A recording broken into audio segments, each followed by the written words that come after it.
are a bunch of wild and crazy Cleveland Browns fans, bring you all the latest in Browns news. Tune in now.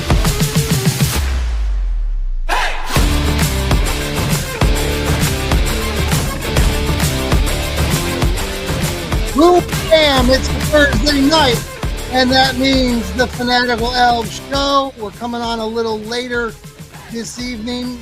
Welcome, everybody. Welcome, Steve Gill. Welcome, Sam Britton. Sam came on before the show started, and neither Steve or I didn't recognize Sam because he has his stoic cowboy hat. He lives in Dallas, Texas. And I said, who is this young man without the stoic young hat? So welcome, Sam. How are you today? Pretty good. Excited to talk Browns. Wish the season was closer. I don't want to wait 4.5 more months before more football, but yeah, just excited to talk about the Browns again. Excellent. Well, and Steve and I we were all talking before the show, and we were having a show before the show. So Steve was like, start the live button. So we're going right into this thing. Yeah, Steve, you missed some of the best stuff comments. ever. So we'll have to repeat ourselves. Now Steve, I got to remember it, and I'm old, so who knows?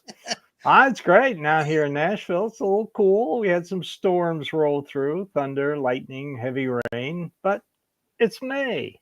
Yes, we like to give weather reports on the Fanatical Elfz show on Thursday nights. It's kind of become a tradition. Sam was talking about the fact that there haven't been any severe tornado warnings or anything in the Dallas area for a while. No, Sam? we have a few thunderstorm warnings, severe thunderstorm warnings, but no tornado warnings, nothing like that. So hopefully we don't have any, and we're getting into the point where it's going to stop the severe weather. So it looks like we might be lucky this period of time. Good. Well, we've had a boatload, a crap load of rain. So it finally stopped. The sun came out, and it was a beautiful day here. We didn't get the severe weather that you got down there in Nashville. It bypassed us to the south. So we're going to have a cool day tomorrow and off and running. So I did, let's see, Steve, you were talking about getting old. I did 5 miles of walking around my school yesterday. And so today I did none of that. I tried not to do any walking, stayed in my office, had a lot of work to get done. So there you go. Yeah, because I'm tired from all that walking. All right, so we're talking Cleveland Browns here. Thank you for joining us here on the Fanatical Elfz Network, part of Fans First Sports Network. Thank you to Hemisphere Coffee Roasters, who are great coffee guys. They shake the hand of the farmer, and great stuff. So thanks again for supporting our network. So we're coming to you live on Apple, or we're YouTube, Facebook, the X, and later on you can listen to us on Apple and Spotify. The Browns this week, there's been a lot of stuff. Let's just get into tons of stuff. Let's start with what happened today. There's rookies started showing up love those videos. Yes, I love those videos. Check them out. We reposted some of them on our X page. Mason Graham, walking in the shorts and the t-shirt looking like a lineman, talking about cleats and all this stuff. All the other guys came in. Shedeur Sanders, a lot of people were excited to see him come in. He's donning the Browns gear. What did you see, Steve? Or I don't know if Sam saw any of that earlier. I have not seen those videos. However, I should watch them because I do like them. I like seeing the rookies come in. I like all teams, really. It doesn't matter if it's the Browns or not. I like seeing the rookies all come in and just, chat with the head coach and the old players who've been around for a while and the rookies of last season. And I have not watched them yet. I should, but I do like watching them. I think they're great fun. Well, it puts a little more context to everything because here we've been talking about these guys, we've drafted them, and now they're in Berea, they're in the building, and it kind of gives fans kind of a new perspective on things and gives us that little glimpse of hope as Browns fans. Steve, what did you see today? Oh, I loved it. I love the fact trying on the helmets, getting their new cleats. Dylan Sampson, apparently Wyatt Teller brought a crawfish boil. Oh, yes. To the facility, and Dylan Sampson, who's from Louisiana, greatly appreciated. Yes. I mean, eating crawfish isn't for everybody, but I like it. Yeah. Yeah. Suck the brains right out of it, man. That's Yummy. well, it was neat to see, and I thought the video, there was a couple ones with Shador. Yeah. I heard him. The one thing, they videotaped it, and he was standing on the sideline. It reminded me of the Draft Day movie with Kevin Costner, and he's like, "Oh, I don't want to go out there yet." Like he looked at the field, and he was kind of like, "No, I'm not going there yet." Like, so I thought that was kind of a cool thing. The thing about it to me, Steve, and maybe it's because I'm getting older, and we've been Browns fans for a long time. But just looking at these kids, I mean, they're kids. They're coming in there. I mean, they're 20 years old, 22 years old. I mean, they look like they're 12. So anyhow, it's just kind of a neat experience. Oh, it's great. I love it. It's one of the redeeming values of social media. Yes, and we know right now has very few. Jeez. There's a lot. Congratulations to the new Pope, by the way, Pope Leo from America. If you guys are any Catholics out there, Chicago. From Chicago. Yeah, that's right. He went to Villanova. Now Villanova is the only school to win a national championship and have a Pope as an alumnus. That's it. Right. Oh, very good. So, all right. So the Browns rookies are reporting they're going to start. Let's get into this whole quarterback. I put some stuff out there on social media earlier. A lot of people in the national media, the local media, are talking about. No, they're going to be in tomorrow. Yeah. So let's talk about that, Steve. Let's talk first. You wrote an article for Fans First Sports about this sort of self-made sort of controversy. Why don't you go into that a little bit about what you're reacting to? I know if you listen to 850, the entire offseason, you've heard Tony Rizzo scream, find me my quarterback, find me my quarterback, every freaking day. They've made a promo of it. So, and now all of a sudden, Monday and Tuesday, here they were calling to draft 2 quarterbacks. Okay. Got to draft 2 quarterbacks. You got to keep taking a swing. You got to keep drafting them until you get it right. And, it just then first 2 days before this rookie camp, they're all clutching their pearls over who's going to start, who's going to take the first snap. I mean, come on. Right. It's only freaking May. They've got plenty of time to work this out. Personally, I don't know. I think Kenny Pickett has the best chance to start. Yeah. Because basically they acquired him first. Mm-hmm. Okay. I mean, I know they like Jalen Milroe, and he came off the board, but there's number 2 on their board in quarterbacks was Dylan Gabriel. Yeah. And it's who Kevin Stefanski wanted. Let me ask you about that. That was another thing. They were screaming, let Kevin Stefanski pick his quarterback. So he picked his quarterback. And then everybody just goes crazy. Well, Kevin, why did he pick him at 94? Because that's where they thought he would go. A lot of draft experts thought he would go. And then when the 5th round rolls around and they noticed Sanders was still on the board, Andrew Berry turned to Jimmy Haslam and said, we're going to take him in this round. And they did. They traded up and got in front of the Eagles, who they knew were going to take him. So it's great value. You got 2 young quarterbacks who can adjust to any offense.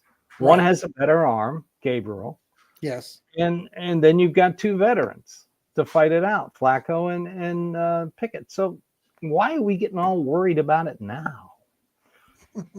I mean, we've mid-July. Well, here's the thing that I want to talk, because I agree, and these guys are all coming in. They're all going to vie for this starting position, these roles. There's a lot of different opinions on this, but we're already jumping ahead. Like all I saw in the last week on social media platforms was, who the Browns were going to take with next year's number 1 draft pick. That's ridiculous. Penn State, or the one, Manning kid. And I'm like, what the hell? Like, first off, I'm not a big Aller fan, and I know he's from Ohio and stuff. I don't see it, but we can talk about that at some point way down the future. But you've got 4 new guys in the room. 4 new guys in the room. Sam, what do you think about all this? Because it's like just driving us. Yeah, I mean, we've seen how the quarterback room plays out. 3 of these quarterbacks are going to be injured before the end of the season anyway. So it's like, I Unfortunately, prefer not to think about that, Sam. I hope they don't get injured. Yeah, obviously, I do not want that to happen. But I've seen the Browns burn through 6 quarterbacks in a season. Yes. Unfortunately, you can't put it past it from happening. But I mean, right now, you just again, I've said it a few times now. Just throw them into training camp and let them have their shot. If Gabriel's does well, put him as the starter. If Flacco does well, put him as the starter. And at some point, you have to think maybe we have the second hardest schedule, at least close to it, probably. We have Yeah. a point. We don't think we're going to be good. We might see talent in next year's draft in the top 5 positions, right? That's way Right. down the road, but maybe you just say, everyone, you get 4 games, play your 4 games, you do as well as you can in those 4 games. And if you do really well in your 4 games, maybe you do something else, and it gives everyone a chance, because unfortunately the NFL, it's impossible to replicate a game Mhm. unless you put them in there. And so some players will sit and do great in training camp and suck in a real game, or they'll be good in training or bad in training camp and be great in a real game. So you Yeah. have to get everyone into a game at least once. And I think the Browns have a really good opportunity to not tank while also tanking at the same time by getting their players out there, letting them show themselves off as the starting quarterback for a few games, and just getting to see if anyone actually has a good talent. Because if you do, then you start looking at wide receivers, offensive Mhm. linemen, defense. Yeah. You start ignoring quarterback a little bit more. But yeah, just let them fight it out. I think that's the best option. The we like your option here, like play 4 games and do this. The opinions. There's so many varieties of opinions. And Steve, your opinion on taking Kenny Pickett first. I mean, I'm more inclined to think that right now Joe Flacco has the upper hand just because he's played with Stefanski already the year before. But the conversation I heard from one of these national guys, I think I just reposted it on our Facebook or Twitter page, was they were saying, they'll go through Flacco. He's 40. He's too old. He can't make it through a season. He's only played 6 to 8 games over the last several seasons. Kenny Pickett might get a few games, but that basically Dylan Gabriel and Shador will probably get the latter stages of the season. But even before then, some of the guys that I listened to earlier on this one podcast said Shador has as good a shot, and Stefanski, if he's got an open mind, let these guys play it out in camp and try not to play, favorites to the old guy or the guy that they brought in, like you're saying, Pickett. And if Shador Sanders knocks it out, over the preseason games, and let him go. And I'm like, I don't know about that. I don't know if you want to throw him out there in game 1, but by game 6 or 7, Well, if he earns it. Well, okay, so you'd be okay with that. I don't care who starts. See, that was my point of the article. This is stupid to start this kind of conversation now. First of all, you got to remember last year at this time. Yeah. The early mock drafts for 2025, the 2 number 1 quarterbacks were Quinn Ewers, who went in the 7th round, and Carson Beck, who's now at Miami. Cam Ward, the number 1 pick, was considered no better than a 5th round pick at this point last year. So to put out an early mock to have the Browns taking a quarterback is ridiculous. Yeah. We'll know what the quarterback situation is the first preseason game. Mm-hmm. I mean, whoever doesn't start, and I have a feeling they're not going to play Flacco in the preseason, no matter what. Even if he is the number 1 starter, they're not going to start him in preseason. I'm sure they're going to do Pickett, Gabriel, and then Sanders. That's going to be their rotation in any preseason games.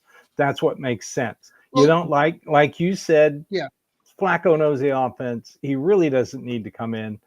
He'll get his practice time. Also, as Sam was saying about the injured quarterbacks, the last 2 years, the NFL has been extremely hard on starting quarterbacks league-wide. 2 years ago, 58 different starting quarterbacks. It was in the upper 40s last year. So getting your quarterback hurt is more than likely in this league. I Yeah. mean, there's rare exceptions. Lamar Jackson made it through the entire league season. Yeah. I think this was the only time Joe Burrow made it through an entire season. Yeah. So, you know, Okay. quarterback injuries are going to happen. But we'll find out in training camp. Why do you want to argue about it now? Can't we argue about the jersey numbers? How about that? That seems more reasonable. Well, to me. Our colleague Joe Cade was talking about that, and his take on a few things that I caught my interest were, Shador is wearing number 12, Gabriel's wearing number 5. The idea that there's this other veteran that the Browns signed earlier, DeAndre Carter, who's holding on to the number 2 jersey right now. Is that right? Yep. And that Joel thinks that he's holding it for ransom, so that Shador can give him something later on, and that Joel was telling fans not to go out and buy a number 12 jersey yet. For Shador, I wouldn't have bought a jersey before they even gave him numbers. I mean, this is nothing new with the Browns. They've been doing this under this regime every year. I mean, why aren't we surprised about this? I don't understand what the big deal about. If you're dying to buy a jersey, you're going to have to wait till these are the things that we talk about. From 90 to 53, a lot of numbers come up. Yes. One number that did not come up we look at the running backs, Quinshawn Judkins and Dylan Sampson. I know I've been corrected many times by my colleague, Kellen over coach there at Licking Heights. He likes to correct me when I talk to him about Judkins, because I've been trying to put in an N instead of the D, the Judkins. So anywho. Well, I got a feeling you're going to hear a lot of it on TV when the games are going on. They did not have 24 available. And Steve, you mentioned that off air. Sam, what do you think about Nick Chubb? And is there any sort of, like Steve and I are just talking about, like with the 24, are you expecting, like you think that, Chubb's going to go elsewhere, right? I mean, you wouldn't mind him coming back, but I mean, I numbers are hard because, some guy in the 1953 wore number 6 and won 2 AFL titles, and they retired his number, and you don't get to use the number 6. So unfortunately, that's just a made up guy. I don't actually know if the person is if there's a person who did that. Probably. There's a lot of people who did play in these 40s, 50s, 60s who have had their number retired for 60 years. And so numbers are hard. There's a lot of you've got 53 players that all have to have numbers. I mean, at some point you kind of just got to settle with what you can. If you get lucky and you get you're 28, right? A number that's special to you because it was the year you beat illness you weren't supposed to beat, or was something like that, right? There's usually an emotional connection to numbers, but at some point you got to be like, all right, I guess I'm just going to have to settle with this. Or you can be rich and just pay the guy and be like, yo, random third starter kicker, here's $500,000, give me your number. And oftentimes it does work. And so it depending on who you're talking to, at least. But I think if you can get a good number, that's great. I just think numbers are hard to work just with how old the NFL's gotten and just how many positions you have to fill. Yeah, definitely. Steve, they can't keep retiring numbers because eventually they're going to run out of numbers. You're going to run out of numbers. I mean, I hate to throw some math at people right now, but I don't know about that. That's simple math. I don't care what numbers they wear. Like I said, I noticed Nick Chubb 24 isn't being used by anybody. The Browns still remain open to him returning. Yeah. They have made him an offer. And by the way, there are no truth to the rumors that the Bears are interested in him. I was told that today. Okay. None whatsoever. Yes. So, he may want to do Kareem Hunt and sign with the team in training camp. Why not? Yeah. If Yeah. he wants to do that, that's cool. But Yeah. just kind of remember, he's coming in here. He's probably running back 3 or running back 4 on the depth chart. Yeah. Judkins is your number one back. Judkins is He's your number bell one. cow. Yeah, Okay. and Sampson is your speed back, which he is very capable of doing. And then I wouldn't mind Jerome Ford as the number 3. And like I said in my podcast on Sunday, Mhm. there are ways they could keep 4 running backs. They've Mhm. done it before, 3 running backs and a fullback.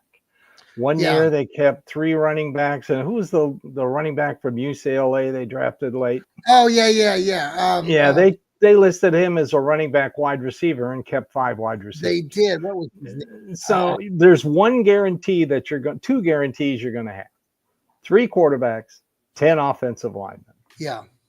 After that, they jumble the numbers because that's what they've always done. Hmm. By the way, So- if you're watching us right now, we are live. Please, if you got a comment, you have a question, you have some thoughts on the Browns situation right now with the running backs, with the quarterbacks, send us your thoughts. We'd love to hear from you and react to that. So, all right. So the rookies report tomorrow. The other thing that kind of came out this latter I saw was a couple things. The schedule is being released on Wednesday. It's already leaking. And you were leaking a little bit of it, or you were sharing some thoughts. You My believe, man Ozzy. yes, you're This pretty guy sure is good. October 5th, the Brownies are going to Vikings. travel to play Vikings versus Browns. the Vikings in London. So that should be, yeah. So so the Vikings are going to be over there for 2 games in a row. They're going to play the Browns and the Squealers. Is that what we're? They said week 4 they play the Steelers. So I don't know if that's true. It's a rematch of 2017 when these 2 teams played. I personally thought it was going to be the 49ers. Yeah, But, that's what you said and before. I know some people have speculated that it would be the Titans, but AFC teams don't play AFC So we teams do play the Titans. overseas when the AFC has the extra game this year. Yeah. So that makes no sense. So it definitely was going to be an NFC team. If it is the Vikings, this guy has a pretty good track record. That would kind of insinuate that week 6 is going to be either a mini bye or their bye. Yes. So I don't know if I like that, the bye that early. There was a choice there. I was reading that someone, was it our other guy over the pond, who was quite saying that it would Jack either Duffin. be week 6 or later in the Yeah, year. week 6 or later. They can do a mini bye, have them play on Sunday, and then do a following Monday night game. Okay. In week 6. So we'll see. Schedule comes out next Wednesday. There are going to be a lot of. They're going to spread out all the international games and key games, starting all the NBC affiliates. How much? Let me ask you this, or Stan. Let me jump to you on the schedule thing, and then Steve, if you want to comment more on it. But with this strength of schedule, I know some people were posting that earlier this week and today. How much do you, Sam, and then Steve, I'll get your thoughts. Do you buy into all the strength of schedule? Because right now it says Cleveland's got one of the harder schedules. Strength of schedule is a real thing. However, the NFL is so unpredictable. It's impossible to know how strong a team is going to be. I mean, my point would be, you could be 6-0. Your quarterback has thrown for 400 yards, 4 touchdowns, 0 interceptions every single game. He could break his ankle game 7. You could never win another game for the rest of the season. Unfortunately, that's just the unpredictability of the NFL. And so some teams will be inherently better than others by just simple having a better player group. They might just have better talented wide receivers, have better talented defense, whatever. But at some point, there's such a large layer of unpredictability. I almost said unpredictability. That's not the right word. The unpredictability of the NFL that you can't figure out how strong a team is going to be until you basically are in the week where you play them. And so, yes, we do have a hard schedule, but some teams will be much better than we expected. I mean, look at the Vikings. No one Yeah. expected them to win 14 games. Right. No one expected the 49ers to win like what, 8?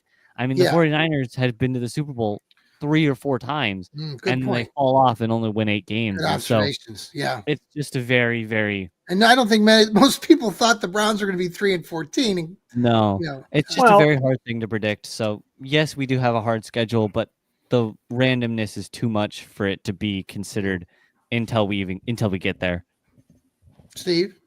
I don't pay any attention to strength of schedule. Mhm. I don't pay any attention to bookies and win totals, because right now all they want is your money. That's like betting on a preseason game. Yes. Seek help if you're betting on a preseason game. I'm serious. Seek help. That's like betting on an exhibition game in baseball. And I don't believe in power rankings. Yeah. Who cares? They haven't played Right. a game. We don't even know the schedule yet. I No. mean, what happens in Cincinnati if Joe Burrow gets hurt again? Well, that's What right. happens if Lamar Jackson gets hurt again? Yes. Who's the starting quarterback in Pittsburgh right now? Right. Well, let's how can you do win totals when you don't even know what your final 53-man roster is, and you don't even know when you're playing the games? Last year, the Browns, in their first six games were ranked the second easiest schedule Yes. in the NFL. They went 1-5. Yes. I remember that. Yeah. Why did they go 1-5? Because they were starting tackle number 5 and 6, and they had no quarterback. Well, and that's a good. I mean, I know that I didn't go down that path with you, but you've been consistent talking about that, and I think most people realistically, when they look back at what actually happened, I think that's a good point of how and why the Browns really were struggling so mightily at the beginning of last year. Let's pause I've been putting off watching games from last year. Usually I do that. I know, yeah. I've been putting it off, but I'll eventually bite the bullet and do it, just to reaffirm what I saw last year. I know what I saw: a team with a bad offensive line who couldn't run the ball and no quarterback, and a defense who just got freaking worn out. So let's pause for a quick commercial break. We'll be right back here on the Fanatical Elfz Show. And we're back here on the Fanatical Elfz Show. Thank you. It's a Thursday night. We got Steve Gill in the house, Sam Britton in the house. We are rocking and rolling. We have been talking about the Browns' schedule. I want to jump back to what you just talked about, Steve, a little bit with the AFC North. I asked you guys to do some homework, or I don't know if you did any homework, and I didn't do much. But I know we all have a little bit of a understanding, especially here as Browns fans. We know the AFC North. And I know our colleague Jarrell talked to us a couple weeks ago. He mentioned to me that it'd be good to kind of look at some of these different skill positions of these other teams in the division and kind of get your takes on it, either a grade or just who has the upper hand. So I wanted to kind of start with that, go with that because Steve, you mentioned, and you just mentioned it again, that Mason Rudolph right now is the number one quarterback in Pittsburgh. I did some going back on it, and he's there. You got Joe Burrow, like you said, at Cincinnati. In Cleveland, we got 4 quarterbacks battling out, and in Baltimore, you've got Lamar Jackson. But just based on what you see, and we can all take our own takes. Who do you think has the upper hand right now with this group? Obviously, I don't think the Browns do. But let's start with you. What do you think about the each of these teams, and who do you think, just based on the quarterback, play?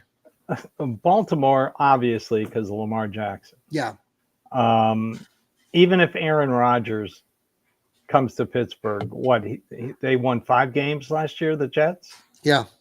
So, and right now, I heard today on Cleveland Browns Daily, they interviewed a beat writer from Pittsburgh, and he's kind of like talking like nobody's really excited about the fact that Aaron Rodgers may be their starting quarterback. They're really logically trying to convince themselves that they can win with Mason Rudolph. And if they end up starting Will Howard, they will not. Mike Tomlin will have his first losing season.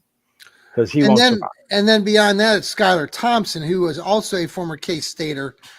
So they have I knew Will you Howard. would know that. I mean, that's the thing. That's the thing. You know, the Browns may have 4 quarterbacks, Yeah, but if you look at it, because what Sam said, and it's Yeah. just a fact, the NFL burns through starting quarterbacks. If you look at it through the lens of number 1 and number 2 quarterback, yeah, which teams has the best options? yeah. So that's who's the backup in Baltimore? it's the new guy. They brought him in. The guy from I'm looking at it right now. Cole.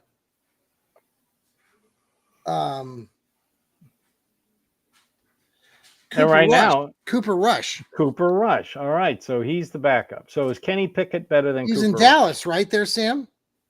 He was in Rush. Dallas. Yeah, Cooper Rush is decent. He's not great. He's fine.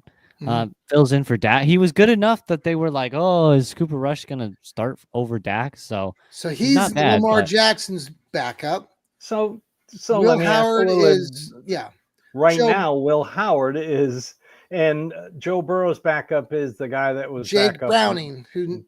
Jake Browning. So is Kenny Pickett better than any of those 3 guys? Yes. Okay. I do. I think so. I think he is. Yeah. He was number 1. He was a first-round draft pick. I don't think any of those other guys were they? 15-10 as a starter, won a playoff game. I mean, he had a very good completion record for his career. So, that's what I look at. Then he's you look 25 years old. He's young. He's 24? 26. 26. Yeah, 26. Okay. So, who has the best tight end? We do. No. Yeah, okay. Well, what about Baltimore? Andrews. Mark Andrews, you mean the guy who dropped the extra point in the playoff game that they lost? He's getting up in age. Yeah. Okay, let's No, I think we have the best. We have the best running back. Yeah. Let's look at running back. Pittsburgh has the new kid, Caleb Johnson, and every Browns fan's personal enemy, Tyler Warren, which we all hate. Yeah. Of course, Baltimore has Derrick Henry. You got to wonder how much longer Derrick Henry can keep this up at his age. Who does Cincinnati have now? Good question. They have, hold on, I got it right here. They have Chase Brown, Zach Morris. There you go. Moss. Zach Moss used to play for the Colts. They signed him last year. Yeah. So our running back room is a little bit of a question mark. So I would give that to Baltimore simply because they have the Kings. So, you got to give them everything on that one. But as a running back room as a whole, ours is a big question mark. Yeah, I would agree. Now, so on number 1 wide receiver, of course, Pittsburgh has DK Metcalf. We have Jerry Jeudy, Jamar Chase, and probably Zach Flowers with Baltimore. Yeah, I'm looking at that. That's pretty even. Yeah, they got even. Jahad Bateman. They got Deion Hopkins, Flowers, like you said. I would, and then you got T. Higgins in Cincinnati. Right. So those 2 teams probably have the best running back, wide receiver rooms until the Browns are still looking. So that's basically right now. Yeah. Before the rookies start reporting, that's the way I'd see it right now. I mean, this could all change when training camp comes. So the quarterback position for all these teams, for any team in the NFL, it's the key. It is for, like Sam said, JJ McCartney goes down while scrimmaging the Browns, and everybody writes him off. Sam Darnold comes in, wins 14 games. Yeah, who saw that coming? Nobody saw that coming. No. So right now, based just on quarterback play, Cincinnati and Baltimore have the slight upper hand in the division. Definitely. I wouldn't say slight. Quarterback. They have a significant upper hand. Definitely. Yeah. So based on that, I mean, a lot of people right now, locally and nationally, are also saying the Browns are just gonna, they're not gonna win more than 3 or 4 games, and they're gonna have this number 1 draft pick. I can't see, like, just because the Browns win 3-14, like you were saying earlier, just how the NFL is just so unpredictable It that is. you really can't, you know, the Browns right now are predicted to win anywhere between 5 and 10 or 11 games. And some people are saying, based on strength of schedule, there's no way they're going to win more than 3 or 4 games. But you're saying, it's unpredictable. And I kind of tend to agree with that. I don't think like I said already, I don't think anybody thought the Browns were going to go through 3-14 locally or nationally last year after what the Browns did the previous year before Joe Flacco threw 2 interceptions in a playoff game. Well, that's a Browns MO. Good year, bad year, good year, bad year. Right now, that's not so bad compared to what it was 10 or 15 years ago. It's not 1-31. I guarantee you that. No. What do you think, Sam? Looking at it right now, the Bengals don't have a defense. So Joe Burrow could throw for 6 touchdowns, and they probably are still going to lose. I mean, you could probably run out a school of kindergartners, and they'll probably defend better than the Bengals. But, like, looking at the Steelers, who knows what's going on with them?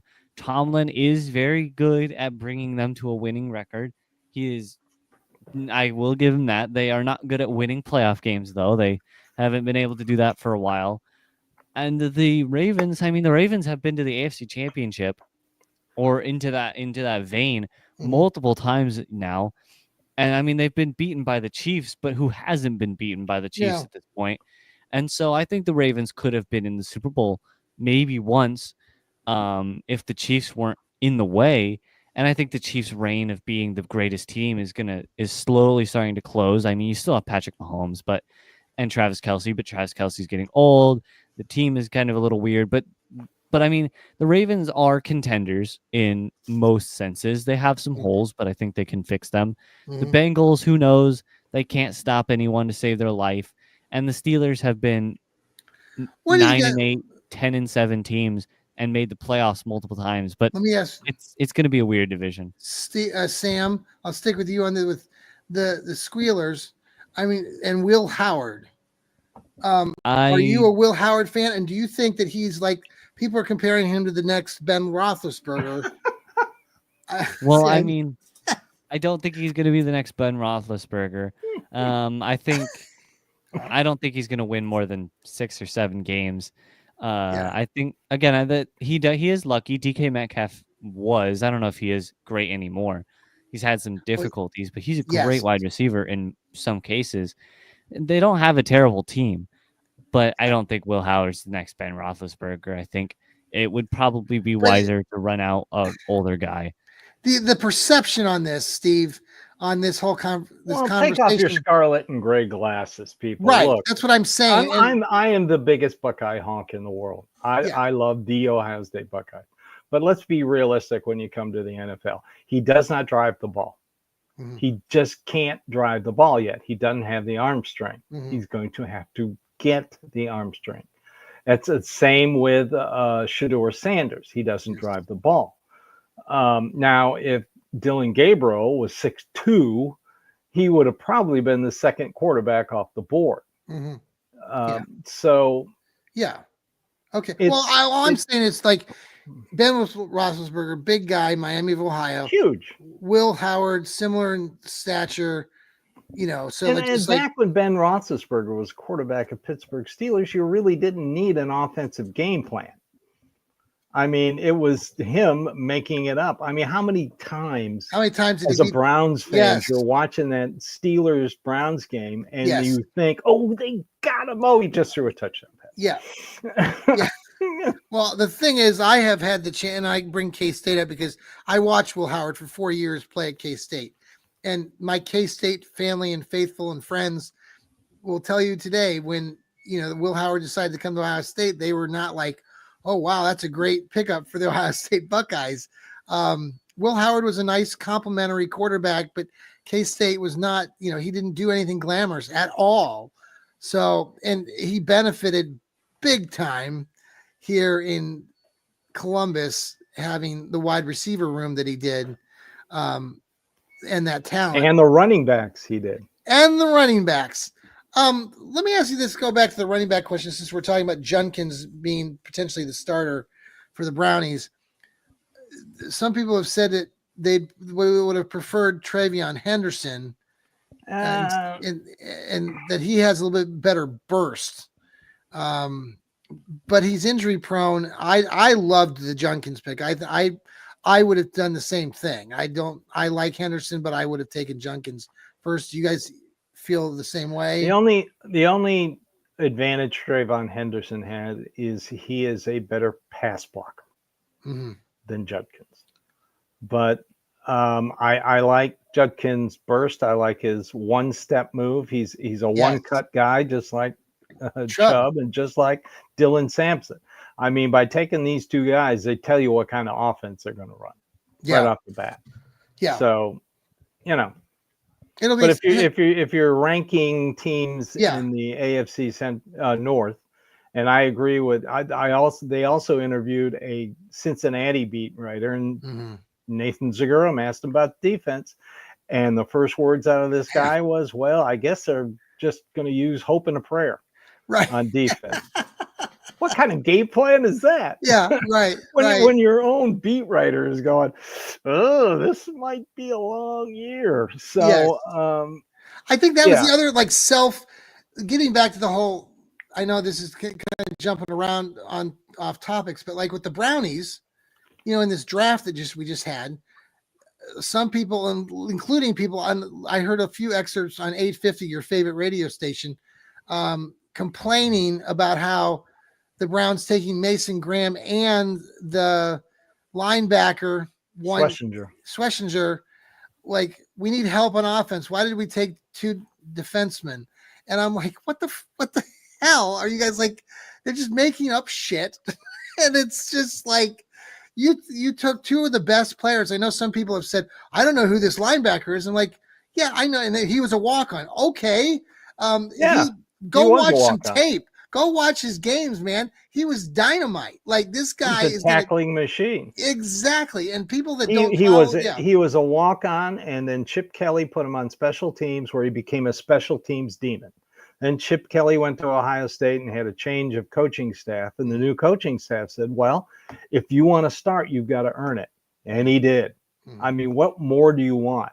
And Mason Graham is going to definitely help Myles Garrett. He hasn't had a decent defensive tackle since Sheldon Richardson. Yeah. And it's funny, though, even the controversies that these local folks like in the social media land, like, people are saying, well, Mason Graham looks a little bit lazy, or he's walking a little bit.